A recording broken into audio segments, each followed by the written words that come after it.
Welcome to morning news. ఈరోజు వచ్చేసి main headlines అయితే చూద్దాం ఒకసారి. ఫస్ట్ వచ్చేసి విలువలో చూద్దాం. ఇవాళ ఢిల్లీ ఎన్నికలు 1,50,00,000 మంది ఓటర్లు, 13,000 పోలింగ్ సెంటర్లు, 70 స్థానాలకు 699 మంది అభ్యర్థులు పోటీ అని ఇక్కడ ఒక న్యూస్ అయితే చూడొచ్చు. అలాగే స్థానిక ఎన్నికల్లో బీసీలకు 42% సీట్లు కాంగ్రెస్ పార్టీ నుంచి ఇస్తాం, ఇదే మా కమిట్మెంట్ అని సీఎం రేవంత్ రెడ్డి గారు అయితే అంటున్నారు. అలాగే అట్లా ఇచ్చేందుకు బీజేపీ బీఆర్ఎస్ సిద్ధమా? అసెంబ్లీ వేదికగా సీఎం రేవంత్ రెడ్డి సవాల్ అని ఇక్కడ ఒక న్యూస్ అయితే మెయిన్గా చూడొచ్చు. బీఆర్ఎస్ సహాయంలోనే సర్వేకు చట్టబద్ధత లేదు, అది ఓ కుటుంబం కోసం చేసుకున్న సర్వే అని సీఎం రేవంత్ రెడ్డి గారు అయితే చెప్పడం అయితే జరిగింది. అలాగే ఇంకొకటి చూద్దాం. సమగ్ర కుటుంబ సర్వేను 9 ఏళ్ళు ఎందుకు బయట పెట్టలే? లిమ్కా బుక్కోళ్ళను వివరాలు ఇచ్చే అసెంబ్లీలో పెట్టలే. ప్రయోజనాల కోసం కల్వకుట్ల కుటుంబం డేటాను దాచుకున్నది. తాము చేసిన కుల గణన సర్వే లెక్కలే ఫైనల్ అని వెల్లడి. మేము చేసిన సమగ్ర సర్వే ప్రభుత్వ డాక్యుమెంటే అని కేటీఆర్ గారు అయితే ఆరోపిస్తున్నారు. అసెంబ్లీలో సీఎం రెడ్డి వర్సెస్ కేటీఆర్ అని ఇక్కడ ఒక న్యూస్ అయితే మెయిన్గానైతే చూడవచ్చు మనం. అలాగే ఇంకొకటి ఇక్కడ జనగణన కంటే పకడ్బందీగా చేపట్టినామని సీఎం రేవంత్ రెడ్డి గారు అయితే చెప్పడం అయితే జరుగుతూ ఉన్నది. అలాగే ఇంకోటి ఇక్కడ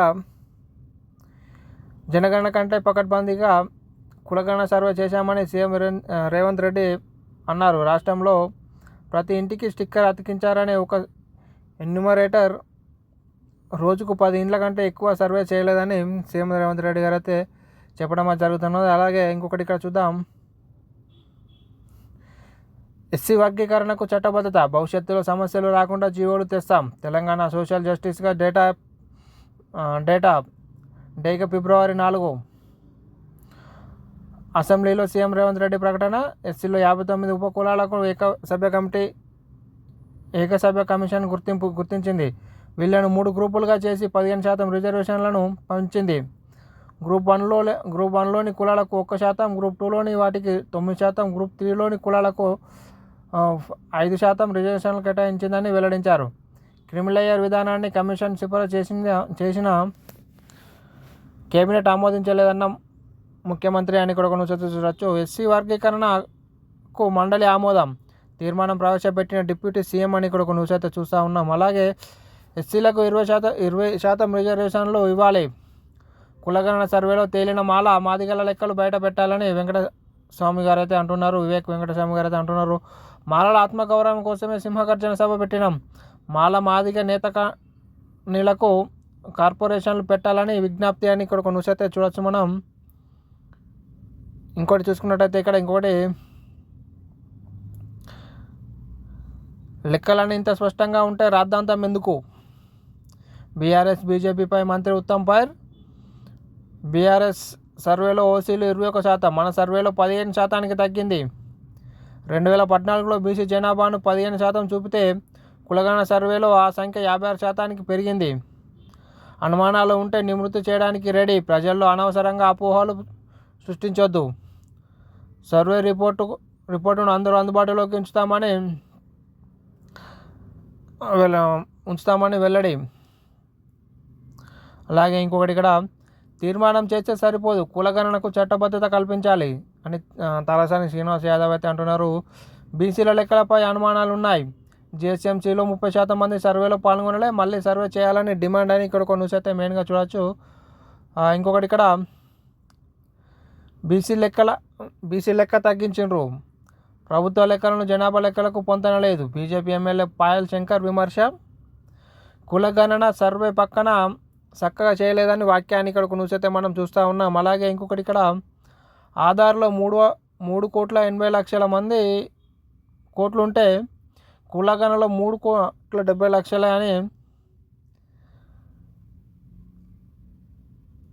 చూడవచ్చు మనం. ఇక్కడ రాష్ట్ర జనాభా లెక్కల్లో ఏది కరెక్ట్ అని అక్బరుద్దీన్ ఓవైసీ గారు అయితే చెప్పడం జరుగుతుంది.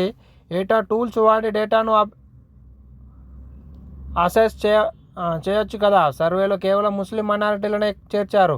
క్రిస్టియన్లు, పార్షియన్లు, సిక్కులు, జైనులు ఏం పాపం చేశారు? కులగణన సర్వే సమగ్ర రిపోర్టును అసెంబ్లీలో పెట్టాలని ఓవైసీ డిమాండ్. ఓటర్ కార్డు వంటి వివరాలను ప్రామాణికంగా తీసుకోలేమని సీఎం వెల్లడి అని కూడా చూస్తూ ఉన్నాం. మారిన ఎమ్మెల్యేలకు నోటీసులు పంపిందని ఇక్కడ కూడా చూడొచ్చు. అలాగే మనము నమస్తే తెలంగాణలో చూద్దాం. నమస్తే తెలంగాణలో చూసుకున్నట్టయితే మెయిన్గా 250 మంది భారతీయులు వెనక్కి అని ఇక్కడ ఒక మనం చూసొచ్చు. ఢిల్లీ అసెంబ్లీ ఎన్నికలు నేడే. బరిలో 699 మంది హ్యాట్రిక్పై ఆప్. 25 ఏళ్ల తర్వాత ఢిల్లీలో పాగాకు బీజేపీ ప్రయత్నాలు. ఉనికి కోసం కాంగ్రెస్ పార్టీలు అని ఇక్కడ కొన్ని మనం మెయిన్గా చూస్తున్నాం. భగవన్న బీసీలు అని ఇక్కడ కొన్ని మనం చూడవచ్చు.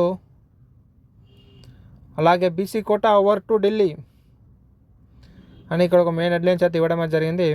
దాంట్లో ఏముంది ఒకసారి చూద్దాం. ఒకసారి 42% రిజర్వేషన్ల బంతిని కేంద్రం కోర్టులోకి నెట్టి చేతులు దులుపుకున్న కాంగ్రెస్ సర్కార్. కేంద్రం ఆమోదిస్తేనే అమలు, లేదంటే పార్టీ పరంగా వాటాకు సిద్ధమన్న కాంగ్రెస్. కామారెడ్డి డిక్లరేషన్కు పాతరేసి కాంగ్రెస్ కొత్త పాట. మండిపడుతున్న విపక్షాలు అని ఇక్కడ ఒక న్యూస్ అయితే చూడవచ్చు మనం. 42% బీసీ కోటాను ఎన్నికల్లో కాంగ్రెస్ హామీ. ఇప్పుడు కేంద్ర ప్రభుత్వం సమ్మతించాలని మెలిక. ఎంపీ ఎన్నికలకు ముందు కులగణనపై హడావిడి. రాజ్యాంగ సవరణతోనే సాధ్యమనే మాట మార్పు. ఒడిశా బాటలోనే ముందుకు సాగుతున్న వైనం. ఆ చర్యలను ముందే చెప్పిన నమస్తే తెలంగాణ. అసెంబ్లీ వేదికగా కాంగ్రెస్ను నిలదీసిన బీఆర్ఎస్. ఫార్మాట్ మార్చి రీసర్వే చేయాల్సిందన్న తలసాని. ప్రభుత్వ తీరును నిరసిస్తూ బీఆర్ఎస్ వాకౌట్. బీసీ గణన వెనుక కాంగ్రెస్ కుట్ర అని మధుసూదనాచారి గారు అంటున్నారు. అలాగే బీసీ ఎస్సీ ఎస్టీ జనాభా తగ్గిందెలా. కులగణ తప్పుల తడాక. 42% కోటా బీసీలకు సబ్ ప్లాన్ ఊసేలేదు. బిల్లు పెట్టి చట్టబద్ధత కల్పిస్తారేమో అనుకున్నాం. నివేదికను కాంగ్రెస్ ఎమ్మెల్సీయే తగలబెట్టమన్నాడు. సమగ్ర కుటుంబ సర్వేలో 1,85,00,000 ఉన్న రాష్ట్ర జనాభా ఇప్పుడు 1,64,00,000 ఎలా తగ్గింది.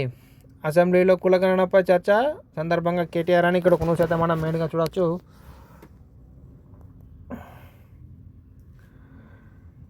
మేమింకా ప్రిపేర్ కాలేదు. అసెంబ్లీ ప్రారంభం కాగానే ప్రభుత్వ ప్రకటన. మినిట్స్ నోట్స్ ఇంకా ప్రిపేర్ కాలేదని వెల్లడి. సభ ప్రారంభమైన 2 నిమిషాలకే వాయిదా. ఇంకెప్పుడు ప్రిపేర్ అవుతారు అని నిలదీసిన హరీష్ రావు అని ఇక్కడ న్యూస్ అయితే చూడవచ్చు. మధ్యాహ్నం 2 గంటలకు తిరిగి ప్రారంభం. కులగణనపై విస్తృత చర్చకు సిద్ధం కాని సర్కార్. సభా నిర్వహణపై సొంత పార్టీ సభ్యుల అసహనం అని ఇక్కడ న్యూస్ అయితే చూడవచ్చు. సమగ్ర కుటుంబ సర్వే డాటా డిలీట్. 2014 నివేదిక ఎక్కడుందోనన్న సీఎం. ఆయా వ్యాఖ్యల తర్వాత కొద్దిసేపటికే వెబ్సైట్లో నుంచి వివరాల తొలగింపు అని ఇక్కడ న్యూస్ అయితే మెయిన్గా చూస్తూ ఉన్నాం. అలాగే ఇంకొకటి ఇంటింటి సర్వే పక్కన పెట్టి ఎస్సీ వర్గీకరణ. ఉమ్మడి రాష్ట్రపు లెక్కల ఆధారంగా సిఫారసులు. 3 కేటగిరీలుగా 59 ఉపకులాల విభజన. క్రిమిలేయర్ సిఫారసును తిరస్కరించిన ప్రభుత్వం. ఏకసభ్య కమిటీ నివేదికపై సర్వత్రా విమర్శలు. రేవంత్ సర్కార్ తీరుపై దళిత సంఘాల నిప్పులు. సిఫారసుల అమలును వ్యతిరేకిస్తున్నాం. BMI మొదటి నుంచి వర్గీకరణకు మద్దతు ఇచ్చామని కేటీఆర్ గారు అయితే అంటున్నారు. గ్రూప్ 1లో 15 ఉపకులాలు ఉంటే గ్రూప్ 2లో 18 ఉపకులాలకు 9%. గ్రూప్ 3లో 26 కులాలకు 5% ఇవ్వడమే జరిగింది. అలాగే ధైర్యం కోల్పోవద్దు. తల్లుల కన్నీళ్లను పసిబిడ్డలు తుడిచే దుస్థితి రావడం దయనీయం. రోజుకో రైతు ఆత్మహత్య చేసుకుంటే సీఎం మంత్రులు ఏం చేస్తున్నారు? కలిసికట్టులుగా కొట్లాడి సర్కార్ మెడలు వంచుదాం. మాజీ మంత్రి నిరంజన్ రెడ్డి. జగిత్యాల జిల్లాలో పిట్టల లింగన్న కుటుంబాన్ని పరామర్శించిన రైతు కమిటీ అని ఇక్కడ ఒక రుచి చూస్తూ ఉన్నాం మనం. మరో రైతు ఆత్మహత్య. పత్తి దిగుబడి రాక మనస్తాపం. ఆర్థిక ఇబ్బందులతో బలవరణమానాన్ని ఇక్కడ నుసతో. ఆసిఫాబాద్ జిల్లా బోధగూడలో విషాదం అని ఇక్కడ నుసతో చూస్తూ ఉన్నాం మనం. బీఆర్ఎస్ విప్ల నియామకం. శాసన మండలి విప్గా సత్యవతి రాథోడ్. అసెంబ్లీ కేపీ వివేకానంద గౌడ్ అని ఇక్కడ నుసతో చూడొచ్చు. గూడు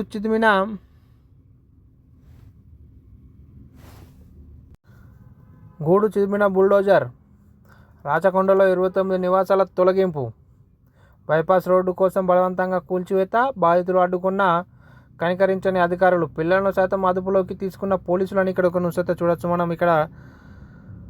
అలాగే ఫిరాయింపు ఎమ్మెల్యేలకు నోటీసులు, లిఖితపూర్వక వివరణ కోరిన అసెంబ్లీ కార్యదర్శి, పార్టీ మారిన నేతలకు సుప్రీంకోర్టు ఆదేశాల నేపథ్యంలో లేఖలు, ఎప్పటిలోగా సమాధానం ఇవ్వాలో ఆ నోటీసులు లేదు అని కడియం శ్రీహరి గారు అయితే అంటున్నారు. సుప్రీం వ్యాఖ్యల నోటీసులతో గోడ దూకిన ఎమ్మెల్యేల దడ, వేం నరేందర్ రెడ్డితో సమావేశం, సీఎంను కలిసే యత్నమని ఇక్కడ న్యూస్ అయితే చూస్తూ ఉన్నాం. సీఎం గారు నన్ను బతికించండి, రిటైర్మెంట్ బెనిఫిట్స్ ఇవ్వకుంటే బతుకు కష్టమే, మీరు చేసే ఆలస్యం నన్ను చావుకు దగ్గర చేస్తున్నది, నా కిడ్నీ పాడైనాయి, డయాలసిస్కు డబ్బులు లేవు, దవాఖానాలో హెల్త్ కార్డు చెల్లుబాటు కావడం లేదు, ముఖ్యమంత్రికి రిటైర్డ్ ఏఎస్ఐ లేఖ అని ఇక్కడ న్యూస్ అయితే చూడొచ్చు. రిటైర్డ్ ఉద్యోగుల పాలెట శాపంలో సర్కార్ అని హరీష్ రావు గారు అయితే అంటున్నారు. మీరు చేయగానే ఇటువంటి పరిస్థితి వచ్చిందని చెప్పేసి కొందరి ఆవేదన అని చెప్పచ్చు. మీరు పొడిగించిన 3 సంవత్సరాల దానివల్లనే వాళ్ళ రిటైర్మెంట్ లేట్ పడడం వల్ల మీరు అప్పుడు అమౌంట్ ఇవ్వలేకనే వీళ్ళను ఇబ్బందిలో పెట్టినట్టు తెలుసు. ఈ నెలలో చూసుకున్నట్టయితే మొదలుగా ఏమేమి ఉన్నాయో చూద్దాం ఒకసారి. ఎస్సీ వర్గీకరణకు సై, ఫిబ్రవరి 4న తెలంగాణ సోషల్ జస్టిస్ డే అని ఇక్కడ ఒక న్యూస్ అయితే మెయిన్గానే తివ్వడం జరిగింది. అలాగే 3 గ్రూపులుగా 59 కులాలు అని ఇక్కడ ఇంకో మెయిన్ చూడవచ్చు. ఏదేమైనప్పటికీ కూడా కులగణన సర్వేని అయితే అసెంబ్లీలో అయితే ప్రవేశపెట్టారని చెప్పచ్చు. పెట్టేసి వాళ్ళు చేతులు దులుపుకున్నారని చెప్పచ్చు. ఏ విధంగా అంటే వీళ్ళు ఆమోదిస్తారనుకుంటే అది దాన్ని తీసుకుపోయి కేంద్ర ప్రభుత్వం ఆమోదిస్తేనే దాన్ని సిఫారసు చేయాల్సి ఉంటుందని చెప్పేసి ఇప్పుడున్న ప్రభుత్వం అయితే చెప్తా ఉన్నది. ఇంత కొంతమేరకు అయితే